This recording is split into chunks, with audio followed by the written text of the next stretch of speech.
দ্বিতীয় বিশ্বযুদ্ধ চলাকালীন সময়ে জার্মানিদের দখল করা চেকোস্লোভাকিয়ার দুজন দুর্ধর্ষ এজেন্টকে একটা ভয়ানক মিশনে পাঠানো হয়। এই মিশনে প্রতি পদে তাদের জন্য অপেক্ষা করছিল মরণ। জার্মানিদের নৃশংসতা মোকাবেলা করে শেষ পর্যন্ত তারা কিভাবে মারাত্মক এই মিশন শেষ করে আর একদম শেষে তাদের সাথে কি হয় তা জানতে হলে দেখতে হবে পুরো মুভি। বলছিলাম 2016 সালে রিলিজ হওয়া অসাধারণ ওয়ার অ্যাকশন মুভি অ্যানথ্রোপয়েডের কথা। তো চলো আর প্যাচাল না বাড়িয়ে শুরু করা যাক আজকের মুভি এক্সপ্লেনেশন। 1941 সালের ডিসেম্বর মাস। দ্বিতীয় বিশ্বযুদ্ধের ভয়ানক সেই সময়টাতে জার্মানি ইউরোপের অনেকগুলো দেশকে দখল করে রেখেছিল। তার মধ্যে অন্যতম ছিল তৎকালীন চেকোস্লোভাকিয়া। জার্মানিদের হাতে দেশের স্বাধীনতা হারানোর পর সরকার বিদেশে আশ্রয় নিয়ে সেখান থেকে যুদ্ধের কার্যক্রম পরিচালনা করতে থাকে। অন্যদিকে দেশের ভিতরেও জার্মানিদের বিরুদ্ধে চেকোস্লোভাকিয়ানরা রেজিস্ট্যান্ট নামের একটা বাহিনী গঠন করে, কিন্তু এই স্বল্প প্রতিরোধে তেমন একটা কাজ হচ্ছিল না, কারণ জার্মানিরা চেকোস্লোভাকিয়ার ইহুদি জনগোষ্ঠীকে নির্বিচারে হত্যা করে যাচ্ছিল। আর এই ইহুদি গণহত্যার পিছনে ছিল একজন মাস্টারমাইন্ড জার্মান জেনারেল, যার পরিচয় আমরা একটু পরেই পাবো। জার্মানদের নির্বিচারে এই গণহত্যা ঠেকানোর জন্য এই জেনারেলকে খতম করা জরুরি ছিল, আর সেই লক্ষ্যেই এই সরকার তাদের দুজন সিক্রেট এজেন্টকে এই জেনারেলকে খতম করার মিশনে দেশে পাঠায়। মুভির শুরুর সিনেই আমরা ইয়ান কুবিস এবং জোসেফ গাপচিক নামের এই দুজন এজেন্টকে একটা বরফে ঢাকা বনের ভিতরে প্যারাশুটে ল্যান্ড করতে দেখি। কুবিস সেই বনের মধ্যে সফলভাবে ল্যান্ড করতে পারলেও জোসেফ ল্যান্ড করতে গিয়ে গাছের সাথে ধাক্কা খেয়ে তার পায়ে বেশ গভীর আঘাত পায়। সেদিনকার রাতে তারা বনের পাশের একটা গুহাতে কাটিয়ে দেয়। পরের দিন সকালে একটা কুকুরের ডাকে ঘুম ভাঙলে কুবিস তার সামনে একজন চেকিয়ান লোককে দাঁড়িয়ে থাকতে দেখে। লোকটার পোশাকে ছিল চেকোস্লোভাকিয়ানের রেজিস্ট্যান্ট বাহিনীর সোলজারের মতোই। সেই লোকটাও তাদের পক্ষে লোক হিসেবে পরিচয় দিয়ে তাদেরকে সাহায্য করতে চায়। সে জোসেফ আর কুবিসকে নিজের সাথে একটা ঘরে নিয়ে যায়। সেখানে তাদেরকে সেদিনের জন্য রেস্ট নিতে বলে তার এক লোককে দিয়ে স্যুপ তৈরি করতে থাকে। কিন্তু জোসেফ হঠাৎ সেই লোকটাকে স্যুপের মধ্যে কিছু একটা মেশাতে দেখলে বুঝে যায় যে এই লোকগুলো আসলে বিশ্বাসঘাতক। সাথে সাথে সে দ্রুত দরজা খুলে ওই লোকটার দিকে পিস্তল তাক করে বসে, কিন্তু অন্য লোকটা আবার ততক্ষণে কুবিসকে জিম্মি করে বসেছিল। তবে কুবিস কোনোভাবে তাকে আঘাত করতে সক্ষম হলে তাদের মধ্যে একটা ধস্তাধস্তি শুরু হয়। এই ধস্তাধস্তির মধ্যে জোসেফ হঠাৎ গুলি চালিয়ে দিলে তাদেরকে ডেকে আনা সেই লোকটা সেখানে মারা যায়। তখন অন্য একটা লোক সেখান থেকে দৌড়ে পালানো শুরু করে। কুবিস তার পিছু নিয়েও তাকে মারতে পারেনি। এবার তারা ওই লোকটার ট্রাকটাকে নিয়ে সোজা শহরের দিকে চলে যায়। সেখানকার একটা হসপিটালের তাদের কন্ট্রাক্টর ডক্টর অলড্রিক নোভাক থাকার কথা ছিল, কিন্তু তারা সেখানে গিয়ে জানতে পারে যে নোভাক এখন আর এখানে থাকে না। তখন তারা জোসেফের ক্ষত ট্রিটমেন্টের জন্য হেল্প চাইলে নার্স তাদেরকে এডওয়ার্ড নামের এক পশু ডাক্তারের ঠিকানা দিয়ে দেয়। অতঃপর তারা এডওয়ার্ডের চেম্বারে গিয়ে প্রথমে ক্ষত ট্রিটমেন্ট করায়। এডওয়ার্ড একজন বুদ্ধিমান এবং দেশপ্রেমিক চেকিয়ান ছিল। জোসেফের পায়ের ক্ষত দেখে এসে বোঝা যায় যে প্যারাশুট ল্যান্ডিং এর কারণে তার এই ক্ষত হয়েছে। এমনকি সে তাদের কন্ট্রাক্ট নোভাককেও চিনত, কিন্তু নোভাক এখানে না থাকার কারণে তাদেরকে রেজিস্ট্যান্ট বাহিনীর অন্য কারোর সাথে যোগাযোগ করতে হবে। এডওয়ার্ড তাদেরকে মিলার নামের একজনের সাথে দেখা করার প্রতিশ্রুতি দিয়ে রেস্ট নিতে বলে। পরের দিন সকালে এডওয়ার্ড এসে দরজা খোলা মাত্রই ঘুমন্ত কুবিস আর জোসেফ হুট করে উঠে তাদের দিকে পিস্তল তাক করে বসে। কিন্তু তারা যখন বুঝতে পারে যে এডওয়ার্ড মিলারকে নিয়ে এসেছে তখন তারা পিস্তল নামিয়ে নেয়। এরপর মিলার তাদেরকে রেজিস্ট্যান্ট হেডকোয়ার্টারে নিয়ে আসে। কোয়ার্টারে ঢোকা মাত্রই তাদেরকে নিরস্ত্র করে চেয়ারে বসিয়ে রাখা হয়। তারা যে আসলে চেক এজেন্ট সেটা বোঝার জন্য তাদেরকে আগে প্রমাণ করতে হবে। রেজিস্ট্যান্ট বাহিনীর প্রধান লাদিস্লাভ ভানিক কুবিসকে কিছু প্রশ্ন করলে সে সেগুলো সঠিক উত্তর দেয়, যার ফলে এর মাধ্যমে প্রমাণ হয়ে যায় যে তারা আসলে চেকোস্লোভাকিয়ান সরকারের এজেন্ট। লাদিস্লাভ তাদেরকে আঙ্কেল হাইজ্যাক নামের আরেকজন শীর্ষ কর্মকর্তার সাথে পরিচয় করিয়ে দেয়। সে সেখানে জানায় যে তাদেরকে এভাবে ইনকোয়ারি করার কারণ হলো জার্মান গুস্টাপো বাহিনী যেখানেই পাচ্ছে সেখানে রেজিস্ট্যান্ট বাহিনীর লোকদেরকে নির্বিচারে হত্যা করছে। এর জন্য তারা নকল এজেন্ট সেজেও প্রতারণার জাল বেচাতে পারে। কুবিস আর জোসেফের কন্ট্রাক্ট নোভাকও এদের হাতে অ্যারেস্ট হয়েছে। যাই হোক, তারা তাদের মিশনের কথা লাদিভাসকে বললে সেটা শোনা মাত্রই তার চোখ কপালে উঠে যায়, কারণ তাদের মিশন ছিল জার্মান বাহিনীর ইউরোপিয়ান শাখার হেড রিচার্ড হাইড্রিককে হত্যা করার মিশন। তাদের এই মিশনের নাম ছিল অপারেশন অ্যানথ্রোপয়েড। এই মিশন যে একই সাথে রিস্কি এবং খুবই কঠিন তা তো আর বলার অপেক্ষা রাখে না, কারণ জার্মান বাহিনীতে হিটলার আর হিমলারের পরে সবচেয়ে বেশি ক্ষমতাধর হলো এই হাইড্রিক। লাদিস্লাভও এই কথা শোনার পর এমন রিস্কি মিশনের তীব্র বিরোধিতা করে। যদি তারা হাইড্রিককে মারতেও সক্ষম হয় তাহলে হিটলার প্রতিশোধের নেশায় পুরো চেকোস্লোভাকিয়াকে ধুলোর সাথে মিশিয়ে দেবে। তখন জোসেফ আর লাদিসভারের মধ্যে ভীষণ একরকম তর্কাতর্কি শুরু হয়ে যায়। তবে আঙ্কেল হাইজ্যাক তাদেরকে শান্ত করে বলে যে তাদের উচিত হবে সরকারের আদেশ ফলো করা, কারণ জার্মানিদের আঘাত দেওয়ার জন্য এই হাইড্রিককে শেষ করাটা অত্যন্ত জরুরি। এরপর সে জোসেফ আর কুবেসকে একটা বাড়িতে নিয়ে আসে। মূলত মারাভেক ফ্যামিলি নামের এই একটা পরিবার তাদেরকে আশ্রয় দিতে রাজি হয়েছিল। হাইস্কি তাদেরকে মারাভেক পরিবারের সাথে পরিচয় করিয়ে দেয়। এই ফ্যামিলিতে মিসেস ম্যারাভেক নামের মধ্যবয়স্ক মহিলা ছাড়াও তাদের ছেলে আতিয়া এবং মেইড মারিয়া ছিল। জার্মানিরা সেই সময়টাতে রাস্তাঘাটে তরুণ কিংবা মধ্যবয়স্ক ব্যক্তি দেখলে সন্দেহ করে বসত। তাই হাইস্কি তাদেরকে বলে দেয় যে তারা যেন খুব বেশি বাইরে না যায়, আর গেলেও তারা যেন একসাথে না বেরোয়। সবার সাথে পরিচয় হওয়ার পর সেই রাতে তারা একসাথে ডিনারও করে। এদিকে কুবিস আবার মেইড মারিয়ার উপরে ক্র্যাশ খেয়ে যায়। তাছাড়া বাইরে গেলে একজন নারী সঙ্গ থাকলে কাপল হিসেবে তাদেরকে কেউ সন্দেহ করবে না। তাই কুবিসও মারিয়ার সাথে বেশ ভালোই ভাব জমিয়ে ফেলে। তখন জোসেফও মারিয়াকে তার কোনো একটা বান্ধবীর সাথে যোগাযোগ করিয়ে দিতে বললে সে তাদেরকে নিয়ে বাইরে যেতে রাজি হয়। মারিয়াও তার বান্ধবী লেঙ্কাকে নিয়ে আসার কথা দেয়। পরের দিনে নিউ ইয়ার পার্টিতে জোসেফ এবং লেঙ্কার মধ্যে পরিচয় করিয়ে দেওয়া হয়। ওদিকে 31st নাইটের ওই পার্টিতে জোসেফ আর কুবিস আগে থেকে উপস্থিত ছিল। কিছুক্ষণ পর মারিয়াও সেখানে লেঙ্কাকে নিয়ে আসে। এখানে থাকাটা কিন্তু তাদের জন্য বেশ রিস্কি ছিল, কারণ তাদের আশেপাশে ছিল অসংখ্য জার্মান সোলজার। তার উপরে লেঙ্কাকে লিপস্টিক পরে আসতে দেখে জোসেফ কিছুটা রেগে যায়, কারণ এই লিপস্টিকের কারণে তারা সহজেই জার্মানদের চোখে পড়বে। তাদের মধ্যে ছোটখাটো তর্ক হতে থাকলে জোসেফ হঠাৎ লেঙ্কাকে তার গালে থাপ্পড় মারতে বলে, কারণ জার্মানিরা তাদেরকে এভাবে আলাপ করতে দেখলেও সন্দেহ করে বসতে পারে। তাই তাদের সামনে কাপড় সাজার জন্য এটা করা জরুরি ছিল। এই সব শুনে লেঙ্কা তখন ব্যাপারটা বুঝতে পেরে জোসেফের গালে এক কষে থাপ্পড় দেয়। এভাবেই কিছুটা শীতল পরিচয়ের মাধ্যমে তারা সেখান থেকে বেরিয়ে আসে। পরের দিন জোসেফ আর কুবিস আবারও রেস্টেন হেডের সাথে দেখা করে আসে। এবার সে তাদেরকে বেশ কিছু অস্ত্রশস্ত্র দেখায় যেগুলো তারা প্রয়োজন মতন ব্যবহার করতে পারবে। এছাড়াও সে জানায় যে হাইস্কি কিছু লোক জোগাড় করেছে তাদেরকে এই মিশনে সঙ্গ দেবে বলে। সেদিন বিকালে একটা ক্যাফেটেরিয়ায় তাদের মধ্যে মিটিং ফিক্স করা হয়।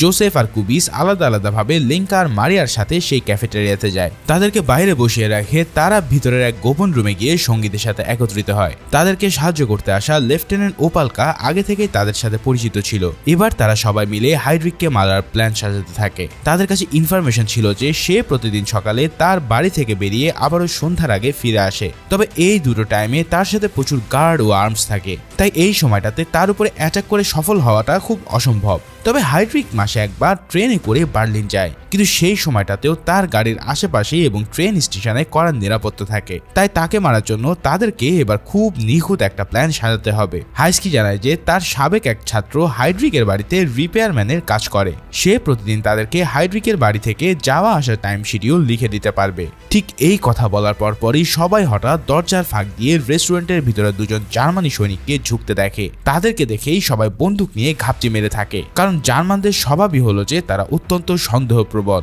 কখন যে তারা এই সিক্রেট রুমে ঢুকে পড়ে তা ঠিক বলা সম্ভব না। তবে ওই জার্মান সৈনিকগুলো কফি খেতে খেতে বাইরে বসে থাকা মারিয়া এবং লেঙ্কার সাথে ফ্ল্যাট করা শুরু করে। কিন্তু হঠাৎ ভিতরের রুমে থাকা এজেন্টদের মধ্যে একজনের হাতে লেগে একটা ব্যাগ মাটিতে পড়ে শব্দ হয়। সেই শব্দ শুনে সৈনিকদের একজন সেদিকে এসে উকি দিতে থাকলে সবার জান প্রায় হাতে চলে আসে। তবে সেই মুহূর্তে লেঙ্কা ব্যাপারটা আঁচ করতে পেরে তার হাত দিয়ে একটা কাপ টেবিল থেকে নিচে ফেলে দেয়। এবার কাপ ভাঙার শব্দে জার্মান সৈনিকদের মনোযোগ ঘুরে গেলে সে আবারও লেঙ্কার দিকে তাকিয়ে হাসতে থাকে। এভাবেই অল্পের জন্য জোসেফ, কুবিস আর তার সঙ্গীরা মিশন শুরু হওয়ার আগেই উপরে পৌঁছানোর হাত থেকে বেঁচে ফেরে। মিটিং শেষের পর হাইস্কি সবাইকে বলে যে এই মিশনটাতে রেজিস্ট্যান্সের প্রায় সবাইকে জড়িত হতে হবে। তাই তাদের মধ্যে যদি কেউ ধরা পড়ে যায় তাহলে পুরো রেজিস্ট্যান্সই ধ্বংস হয়ে যাবে। জার্মানিরা তাকে ভয়ানক লেভেলের টর্চার করে সমস্ত ইনফরমেশন নিয়ে নেবে এবং পুরো বাহিনীটাকে ধ্বংস করে দেবে। তাই যে কোনো মূল্যে তাদের হাতে ধরা দেওয়া চলবে না। তার জন্য প্রয়োজনে সুইসাইড করার সাহসটাও থাকতে হবে।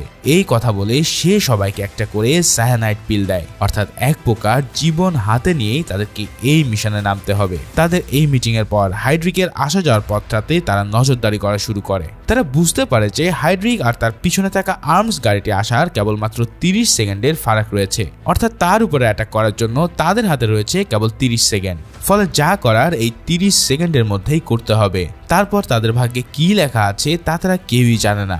এদিকে হাইস্কির ওই ছাত্র হাইড্রিকের বাড়ি থেকে এসে প্রতিদিন তার আসা যাওয়ার সময়টা একটা কাগজে লিখে জোসেফদের সাপ্লাই করতে থাকে। তারা যখন নিজেদের মধ্যে আলাপ করছিল ঠিক তখনই মারিয়া আর লেঙ্কা বুঝে ফেলেছে জোসেফ আর কুবিস হাইড্রিককে মারার জন্যই এখানে এসেছে। প্রথমে লেঙ্কার রাগ দেখে জোসেফ ভেবেছিল যে হয়তো এক্ষুনি তাদেরকে সাহায্য করা ছেড়ে দেবে, কিন্তু সে জানায় যে কোনো জার্মানকে মারতে পারাটা তার জন্য এক প্রকার স্বপ্ন। লেঙ্কা আর মারিয়া তাদেরকে সাহায্য করতে রাজি হওয়ার পর তাদের মধ্যে এক রোমান্টিক সম্পর্ক গড়ে ওঠে। অন্যদিকে কাজের পাশাপাশি কুবিস মারিয়ার সাথে আর জোসেফ লেঙ্কার সাথে রোমান্টিক সম্পর্কে জড়ায়। এরই মাঝে হাইস্কি আবারও রেজিস্ট্যান্টের একটা মিটিং এর আয়োজন করলে সেখানে আবারও লাদিস্লাভ আর জোসেফের মধ্যে তর্কাতর্কি হয়, কারণ হাইড্রিককে মারার পর তার গার্ডদের থেকে তারা কিভাবে জীবন বাঁচাবে সেটার উত্তর এখনো কেউ খুঁজে বের করতে পারেনি। তাই লাদিস্লাভ লন্ডনে থাকা সরকারের সাথে যোগাযোগ করে এই সিদ্ধান্ত পুনর্বিবেচনা করার অনুরোধ করার পক্ষে মত দেয়। জোসেফ আর কুবেসো আরও কয়েকটা দিন ওয়েট করার ডিসিশন নেয়। এতদিন তাদের এখানে আসতে প্রায় 4 মাস পার হয়ে গেছে। একদিন মিসেস মোরাভেকের ছেলে আতিয়ার বার্থডে পার্টিতে কুবিস জানায় যে সে আর মারিয়া একে অপরকে বিয়ে করতে যাচ্ছে। মানে এই অল্প কয়েকদিনের মধ্যে তারা একে অপরকে ভালোবেসে ফেলেছে। সবাই তাদেরকে কংগ্রাচুলেশন জানালেও জোসেফ কিন্তু তেমন একটা খুশি ছিল না, কারণ এই ধরনের ডেঞ্জারাস মিশনে এসে কাউকে নিজের সাথে পার্মানেন্টলি জড়িয়ে ফেলাটা একেবারে উচিত নয়। তারপরেও কুবিস বিশ্বাস করে যে তারা কোনো না কোনো একটা পথ খুঁজে বের করতে পারবে। এর কিছুদিন পরে লন্ডন থেকে তাদের উদ্দেশ্যে ফিরতি মেসেজ আসে, যেখানে তাদেরকে অপারেশন অন্থ্রোপয়েড কন্টিনিউ রাখতে বলা হয়। কিন্তু হাইস্কি হঠাৎ এসে জানায় যে হাইড্রিককে জার্মানিরা হুট করে প্যারিসে পাঠানোর সিদ্ধান্ত নিচ্ছে, অর্থাৎ পরশুদিন সে যদি বার্লিন থেকে চলে যায় তাহলে আর সে ফিরেও না আসতে পারে। এই সব কথা শুনে জোসেফ আবার বলে ওঠে যে তাহলে আগামীকালকেই আমাদের কাজটা সেরে ফেলতে হবে। কিন্তু লাদিস্লাভ হঠাৎ এসে জানায় যে তার কাছে লন্ডন থেকে আসা আরেকটা অর্ডারে বলা হয়েছে যে জার্মান অফিসারদের উপরে যেন কোনো ধরনের অ্যাটাক করা না হয়। কিন্তু সেই অর্ডারের নিচে আবার ইন্দ্রা গ্রুপকে জানানোর কথা ছিল। তাই জোসেফ বলে যে এই অর্ডারটা শুধু হয়তো ইন্দ্রা গ্রুপের জন্যই, কারণ তাদের কাছেও মিশন কন্টিনিউ রাখার জন্য ডিরেক্ট অর্ডার এসেছে। তখন লাদিস্লাভ এই অর্ডারটাকে ভেরিফাই করার জন্য আরো কয়েকটা দিন ওয়েট করতে চায়, কিন্তু জোসেফের কথা হলো যে তাদের হাতে একদমই সময় নেই। পরশু দিনের পর হাইড্রিককে আর চেকোস্লোভাকিয়ার ত্রিসীমানাও দেখা যাবে না। হাইস্কিও মিশন কমপ্লিট করার পক্ষে মত দেয়, কারণ তার কাছেও ওই অর্ডারটা কেবল ইন্দ্রা গ্রুপের জন্য মনে হচ্ছিল। তখন লাদিস্লাভ সবাইকে উদ্দেশ্য করে বলে যে আমি জানি তোমরা হয়তো আমাকে সন্দেহ করো, কিন্তু আমি যদি জার্মানিদের সাথে থাকতাম তাহলে তোমরা এখানে এই অবস্থায় জীবিত থাকতে না। জোসেফ তখন তাকে ভয় পাওয়ার কারণ জিজ্ঞেস করলে সে বলে সে কেবল এই দেশটাকে শেষ হয়ে যেতে দেখতে চায় না। যাই হোক, তার বিরোধিতা সত্ত্বেও জোসেফ মিশন কন্টিনিউ করার সিদ্ধান্ত অটল থাকে। কিন্তু এই ডিসিশনের পর আবার হঠাৎ কুবিসের প্যানিক অ্যাটাক শুরু হয়, কারণ তার মনে হচ্ছিল যে আগামীকালই হয়তো তাদের জীবনের শেষ দিন হবে। তখন জোসেফ তাকে কমান্ডো ট্রেনিং এ শেখানো কায়দায় শান্ত করতে সক্ষম হয়। পরের দিন তারা দুজনেই মেরাভিক পরিবারের কাছ থেকে বিদায় নিয়ে বেরিয়ে পড়ে। মিশনে যাওয়ার আগে জোসেফের সাথে লেঙ্কার দেখা হয়। লেঙ্কাও ইতিমধ্যে জোসেফকে ভালোবেসে ফেলেছিল, তাই তার জন্য সে ভীষণ চিন্তিত ছিল। কিন্তু তবুও তারা দুজনেই একে অপরকে দুঃখের সাথে বিদায় জানাতে বাধ্য হয়। এবার জোসেফ আর কুবিস তাদের বাকি সৈন্যদের সাথে একত্রিত হয়। তারা দুজনে নিজেদের ব্যাগে করে সমস্ত অস্ত্রগুলো আলাদা আলাদা অংশে ভাগ করা অবস্থাতে নিয়ে এসেছিল। জোসেফ তাদের সবাইকে নিজ নিজ দায়িত্ব আর পজিশন বুঝিয়ে দিয়ে কুবিসকে নিয়ে হাইড্রিকের সেই পথ দিয়ে যাওয়ার জন্য অপেক্ষা করতে থাকে। এরই ফাঁকে সে নিজের বন্দুকটাকেও অ্যাসেম্বল করে নেয়। জোসেফ লেফটেন্যান্ট ওকালপাকে একটা আয়না দিয়ে রেখেছিল, যাতে হাইড্রিকের সাথে আর্ম গাড়িটি না থাকলে সে যেন তাদেরকে সিগন্যাল দিতে পারে। প্ল্যান ছিল যে সিগন্যাল পাওয়া মাত্রই জোসেফ গিয়ে হাইড্রিকের উপরে স্টেন গান দিয়ে গুলি চালাবে, আর অন্যদিকে কুবিসও গ্রেনেড হামলা করবে। কিছুক্ষণ পর সেই পথ দিয়ে হাইড্রিকের গাড়ি আসতে থাকলে ওকালপা দ্রুতই জোসেফকে সিগন্যাল দেয়। সাথে সাথে জোসেফ গিয়ে গাড়ির দিকে স্টেন গান তাক করে গুলি করতে থাকে, কিন্তু কি সেখান থেকে কোনো গুলি বের হয় না, কেননা হয়তো সেই বন্দুকটা সে অ্যাসেম্বল করতে গিয়ে তালগোল পাকিয়ে ফেলেছিল। এদিকে হাইড্রিকের সাথে থাকা জার্মান সৈনিকরা তাদের দিকে গুলি চালাতে শুরু করে, তবে ইতিমধ্যে কুবিস দ্রুত সেদিকে একটা গ্রেনেড মেরে দেয়। সেই গ্রেনেড বিস্ফোরিত হওয়ার কারণে হাইড্রিক গুরুতর আহত হয়ে পড়ে, কিন্তু তার সাথে থাকা সৈনিকরা গুলি চালাতে শুরু করলে কুবিস আর জোসেফও পিস্তল দিয়ে কয়েকটা গুলি চালিয়ে পালাতে শুরু করে। কুবিস একটা সাইকেল নিয়ে পালিয়ে গেলে সৈনিকরা জোসেফের পিছু ধাওয়া করে। সে তখন একটা দোকানের ভিতরে ঢুকে সেখান থেকে গুলি চালিয়ে এক জার্মানি সৈনিককে জখম করতে সক্ষম হয়। এরপর সে কোনোভাবে একটা লোকাল বাসে উঠে পড়ে। এভাবে তারা হাইড্রিককে মারতে গিয়ে কোনোভাবে নিজেদের জীবন বাঁচিয়ে ফিরে আসে, অথচ হাইড্রিকের কিছু হয়েছে কিনা তাও তারা জানে না। জোসেফ দ্রুত ম্যারাভিক ফ্যামিলির ঘরের কাছাকাছি গিয়ে চুরদা নামের আরেক এজেন্টকে দেখতে পায়। এই মিশনে তারও তাদের সাথে থাকার কথা ছিল, কিন্তু সে ভেবেছিল যে জোসেফ আর কুবিস হয়তো এই মিশনটা কন্টিনিউ করবে না।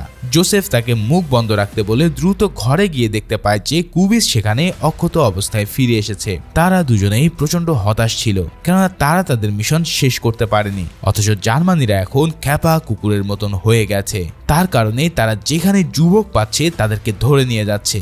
টিভিতে ইতিমধ্যে অ্যানাউন্স করা হয়ে গেছে যে হাইড্রিকের উপরে হামলা করা ব্যক্তিদের সন্ধান দিতে পারলে তাকে 1 মিলিয়ন ক্রাউন পুরস্কার দেওয়া হবে। এছাড়াও যদি কেউ তাদেরকে আশ্রয় দেয় তাহলে তার পুরো পরিবারকে খতম করে দেওয়া হবে। হাইস্কি তাদেরকে জানায় যে গ্রেনেড হামলায় হাইড্রিক মারা না গেলেও সে বেশ খারাপভাবে আহত হয়ে হসপিটালে আছে। এখন এই অবস্থায় তাদেরকে সেফ প্লেস খুঁজে বের করতে হবে, কারণ জার্মানিরা ইতিমধ্যে প্রতিটা ঘরে সার্চ করে বেড়াচ্ছে। মিসেস মেরাভেক তাদেরকে জানায় যে তারা ভ্লাদিমির প্র্যাট্টিক নামের এক চার্চের ফাদারের কাছে সাহায্য চেয়েছে, আর ওই ফাদারও সব এজেন্টদেরকে চার্চের ভিতরে আশ্রয় দিতে রাজি আছে। এই অবস্থায় আরও কয়েক ঘন্টা অপেক্ষা করার পর তাদেরকে চার্চের দিকে রওনা দিতে হবে। এরই মাঝে হঠাৎ মারিয়া কাঁদতে কাঁদতে ঘরের ভিতর ঢুকে পড়ে। এরপর জোসেফ তার কাছ থেকে যা জানতে পারে তাতে তার মাথার আকাশ যেন ভেঙে পড়ে। মারিয়া জানায় যে জার্মানিরা যখন রাস্তা থেকে সবাইকে তুলে নিয়ে যাচ্ছিল তখন লেঙ্কা তাদের হাত থেকে পালানোর চেষ্টা করেছিল, তবে নির্দয় জার্মানিরা তাকে সেখানে গুলি করে মেরে ফেলেছে। এই কথা শোনার পর জোসেফ প্রথমে মারিয়াকে সান্ত্বনা দেয় ঠিকই, কিন্তু পরক্ষণে সে নিজেই অঝোর ধারায় কাঁদতে থাকে। তারপর সে ল্যাঙ্কার মৃত্যুর জন্য নিজেকে ব্লেম করতে করতে তখনই জার্মানিদের উপর হামলা করার জন্য দরজার দিকে ছুটে যায়। তখন কুবিস এসে তাকে শান্ত করতে বোঝায় যে ল্যাঙ্কার মৃত্যুতে তার কোনো দোষ নেই, কিন্তু জোসেফ তবুও পাগলের মতো কাঁদতে থাকে। তবে শেষ পর্যন্ত তারা ম্যারেভিক ফ্যামিলির ঘর ছেড়ে যেতে বাধ্য হয়। হাইস্কি তাদেরকে ফাদার প্যাট্রিকের চার্চে পৌঁছে দেয়। চার্চে ঢোকার পর ফাদার এসে জোসেফ আর কুবেসকে একটা আন্ডারগ্রাউন্ড প্যাসেজ দেখিয়ে দেয়। সেই সিক্রেট প্যাসেজে ঢোকার পর তাদের সাথে ওপালকা সহ আরো বেশ কয়েকজন এজেন্টেরও দেখা হয়। এদিকে যতক্ষণ না পর্যন্ত পরিস্থিতি শান্ত হচ্ছে ততক্ষণ তাদের এখানে লুকিয়ে রাখতে হবে। কিছুক্ষণ পর ফাদার প্যাট্রিক এসে জানায় যে জার্মানিরা লাদিস নামের এক গ্রামের সব যুবক পুরুষকে হত্যা করে নারীদের ধরে নিয়ে গেছে, কেননা জেনারেল হাইড্রিক ইতিমধ্যে হসপিটালে ভর্তি থাকা অবস্থায় মারা গেছে। অর্থাৎ জোসেফ আর কুবিস তাদের সফলভাবে হত্যা করতে সক্ষম হয়েছে। আর সে মারা যাওয়ার পরে জার্মানিরা আরো বেশি পাগলাটে হয়ে পড়ে। লাফিস নামের গ্রামটা হাইড্রিকের হত্যাকারীদেরকে সাহায্য করেছিল বলে গুজব রটিয়েছিল। স্রেফ ওই গুজবে বিশ্বাস করে তারা গ্রামের সব মানুষকে নির্বিচারে হত্যা করেছে। ভাইরে ভাই, যুদ্ধের সময়গুলোতে এই জার্মানিদের নৃশংসতা যেন হিংস্র পশুকেও হার মানায়। ফাদার প্যাট্রিক আরও জানায় যে জার্মানিরা যে কোনো ইনফরমেশনের জন্য 5 দিন সময় দিয়েছে। এই সময়ের মধ্যে যে তাদেরকে হত্যাকারী সম্পর্কে তথ্য দেবে তাকে পুরস্কার দিয়ে ক্ষমা করে দেওয়া হবে, কিন্তু যদি তারা 5 দিনের মধ্যে ইনফরমেশন না পায় তাহলে তারা 30,000-এরও বেশি চেকোস্লোভাকিয়ানদের হত্যা করবে। এই কথা শুনে কুবিস বলে, বিনা কারণে এতগুলো লোক কেন মারা যাবে? আমি আর জোসেফ একটা পার্কে গিয়ে নিজেদের গলায় হাইড্রিকের হত্যাকারীর ঘোষণা করা প্লে কার্ড ঝুলিয়ে সুইসাইড করে নিলে তো সমস্যার সমাধান। কিন্তু তাদের সঙ্গীরা এই সিদ্ধান্তে তীব্র বিরোধিতা করে, কারণ এই পরিস্থিতির জন্য তো আর তারা একা দায়ী ছিল না, বরঞ্চ তাদেরকে যারা মিশনে পাঠিয়েছে তাদেরই এই বিষয়টার জবাবদিহি দিতে হবে। যাই হোক, এরপরের কয়েকদিন তারা সেই চার্চের মধ্যে লুকিয়ে কাটায়। তাদের জন্য প্রতিদিন হাইস্কির ছেলে আতিয়া এসে খাবার দিয়ে যেত। তারা সবাই বুঝতে পারছিল যে এখানে বেশি দিন তারা থাকতে পারবে না। জার্মানরা কোনো না কোনো সময় এসে তাদেরকে খুঁজে বের করে ফেলবেই, আর এর জন্য বাকি এজেন্টরাও দ্রুত এখান থেকে পালানোর পথ খুঁজতে থাকে। তারা ফাদার প্যাট্রিকের লাইব্রেরি থেকে একটা ম্যাপ খুঁজে পায়। সেই ম্যাপ অনুসারে তারা চার্চের থেকে কিছুটা দূরে একটা নদীর খোঁজ পায়। যদি কোনোভাবে টানেল খুঁড়ে সেই নদী পর্যন্ত পৌঁছানো যায় তাহলে হয়তো তাদের পালানোর একটা চান্স থাকবে। এর জন্য তারা একটা টানেল খোঁজার কাজে নেমে পড়ে, কিন্তু খুব শীঘ্রই তাদের সাথে এমন একটা কিছু ঘটতে যাচ্ছিল যা তারা কেউই কল্পনা করেনি। জুরদা নামের সেই ভীতু এজেন্ট জার্মানিদের কাছে গিয়ে তাদেরকে আশ্রয় দেওয়া মেভরিক পরিবারের অ্যাড্রেস দিয়ে দেয়, আর সাথে সাথেই জার্মানিরা তাদের উপর গিয়ে চড়াও হয়। পরিবারের সবাইকে জিম্মি করে তারা প্রথমে মিসেস মেভরিককে জোসেফ আর কুবিসের ব্যাপারে জিজ্ঞেস করতে থাকে, কিন্তু তিনি তাদেরকে আশ্রয় দেওয়ার কথা স্বীকার করলে জার্মান জেনারেল তার মুখে ঘুষি মেরে ভয়ানকভাবে মুখটা বিকৃত করে দেয়। তারা যে তাকে ধরে নিয়ে গিয়ে টর্চার করবে তা তিনি ভালোভাবে বুঝতে পেরেছিলেন, তাই তারা তাকে ধরে নিয়ে যাওয়ার আগে তিনি তাদের ট্রান্সলেটরের কাছ থেকে নিজেকে ক্লিন করে নেওয়ার জন্য কিছুটা সময় চায়। কিন্তু অনুমতি পাওয়ার পরে তিনি অন্য রুমে গিয়ে সায়ানাইড পিল খেয়ে সুইসাইড করে নেয়। জার্মান জেনারেল তাকে ওই অবস্থায় দেখতে পেয়ে ডেড বডিটাকেই একের পর এক লাথি মারতে থাকে। এরপর তারা তার ছেলে আতিয়াকেও ধরে নিয়ে গিয়ে ভয়ানক টর্চার করতে থাকে। ভাইরে ভাই, এই ভয়ানক অমানসিক টর্চারের সিনগুলো খুবই নৃশংস ছিল। এমনকি শেষ পর্যন্ত তারা লিটারেলি তার সামনে তার মায়ের কাটা মাথায় এনে জোসেফ আর কুবিসের অ্যাড্রেস জিজ্ঞেস করতে থাকে। এদিকে ফাদার প্যাট্রিকের কাছে মেরাভিক ফ্যামিলির অ্যারেস্ট হওয়ার খবর পাওয়া মাত্রই সে প্রচন্ড ভয় পেয়ে যায়। তাই সে রেজিস্ট্যান্ট মেম্বারদেরকে নিয়ে দ্রুত এজেন্টদের চার্চ থেকে সরিয়ে নিয়ে যাওয়ার প্ল্যান করতে থাকে। এর জন্য তারা চার্চের কফিনবাহী গাড়িতে করে তাদের নিয়ে যাওয়ার প্ল্যান করে, কিন্তু তার আগেই জার্মানিরা এসে পুরো চার্চটা ঘিরে নেয়। লাদিস্লাভ গাড়ি নিয়ে এসে জার্মানদের কথায় চলে যেতে বাধ্য হয়, যদিও তার ভাগ্য ভালো ছিল যে জার্মানিরা তখনও তার ব্যাপারে জানতো না। ওদিকে চার্চের ভেতরে তখন কুবিস, ওপালকা আর বুবলক নামের আরেকজন এজেন্ট জেগে জেগে পাহারা দিচ্ছিল এবং বাকিরা তখন ঘুমাচ্ছিল। জার্মানিদের আসতে দেখে কুবিস প্রথমে বাকিদের ওয়ার্ন করতে চলে যায়, কিন্তু তাদের হাতে তখন আর সময় ছিল না। নিচ থেকে আসা জার্মানিদের উপরে ফায়ার করার মাধ্যমে তারা বাকিদের ওয়ার্ন করে দেয়। এবার জার্মান এবং চেক এজেন্টদের মধ্যে শুরু হয় এক ভয়ানক গোলাগুলি। 3 জন এজেন্টের হাতে খুব কম অস্ত্র এবং অ্যামিনিউশন থাকলেও বীরের মতন ফাইট করে তারা একটা জার্মানিকে উপরে পাঠাতে থাকে। এদিকে চার্চের সিঁড়ি ব্লক করে দিয়ে জার্মানিরা উপর উঠতে না পেরে তারা উপর থেকে তাদেরকে মেরেই যাচ্ছিল।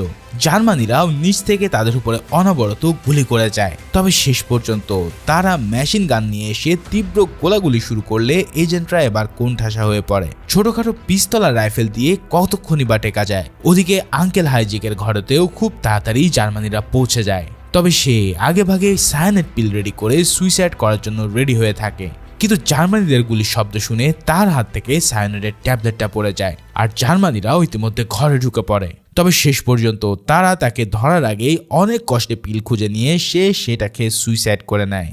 আসলে তাদের হাতে ধরা পড়লে যেই অমানসিক অত্যাচার সহ্য করতে হবে তার চেয়ে এভাবে মরে যাওয়াটাই ভালো। অন্যদিকে চার্চের ভিতরে তখনও দুপক্ষের গোলাগুলি চলমান ছিল।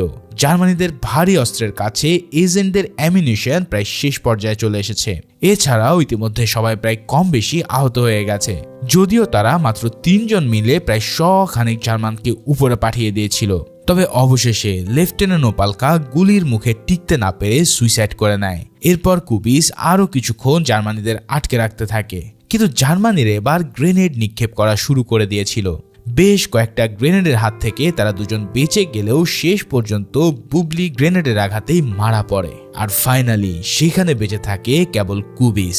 জার্মানিদের ছোড়া গ্রেনেড দিয়ে তাদের কয়েকজনকে সে উপরে পাঠিয়ে দেয়। শেষে আরো কয়েকজনকে গুলি করে মারার পর সেও নিজে সুইসাইড করে নেয়। এবার উপর থেকে গোলাগুলি থেমে গেলে নিচের প্যাসেজে থাকা এজেন্টরা বুঝতে পারে যে তাদের সঙ্গীরা শেষ হয়ে গেছে। এদিকে জার্মানিরা এবার তাদের উপরেই গোলাগুলি করা শুরু করে। তারা সেই বিশ্বাসঘাতক চুরদাকে নিয়ে এসে বাকিদেরকে স্যারেন্ডারের জন্য রাজি করানোর চেষ্টা করতে থাকে। এবার জার্মানিরা নিচ থেকে পানির পাইপ দিয়ে ভিতরে পানি ঢেলে তাদেরকে ডুবিয়ে মারার চেষ্টা করে। মানে এদের কাছে যে কত রকমের পদ্ধতি ছিল তার কোনো ইয়াত্তা নেই। তার উপরে তারা চার্চের টাইলসের উপরে এক্সপ্লোসিভ ফিট করে কংক্রিটকে পুরো ধসিয়ে দেয়। এরপর আর এজেন্টদের কিছুই করার থাকে না। অর্ধেক পানিতে ডুবন্ত অবস্থায় আরও কিছু জার্মানিকে খতম করার পর তারা প্রত্যেকেই একে একে নিজেদেরকে নিজেরা গুলি করে আত্মহত্যা করে নেয়। আর এভাবেই শেষ হয়ে যায় অপারেশন অ্যানথ্রোপয়েড। এই এজেন্টদের প্রত্যেকে ছিল একজন অকুতোভয় বীর, যারা দেশকে রক্ষার জন্য শেষ মুহূর্ত পর্যন্ত লড়াই করেছে নিজেদের জীবন দিয়ে। তাই তো চেকোস্লোভাকিয়ার মানুষ এখনো তাদেরকে ন্যাশনাল হিরো হিসেবে সম্মান করে। ঠিক এমনই এক মুহূর্ত দিয়ে এই অসাধারণ যুদ্ধের মুভিটাও এখানেই শেষ হয়। ভিডিওটা ভালো লেগে থাকলে অবশ্যই একটি লাইক করো, আর সেই সাথে সাথে নতুন হয়ে থাকলে চ্যানেল সাবস্ক্রাইব করে পাশেই থেকো। দেখা হচ্ছে পরের কোনো ভিডিওতে, সে পর্যন্ত আল্লাহ হাফেজ।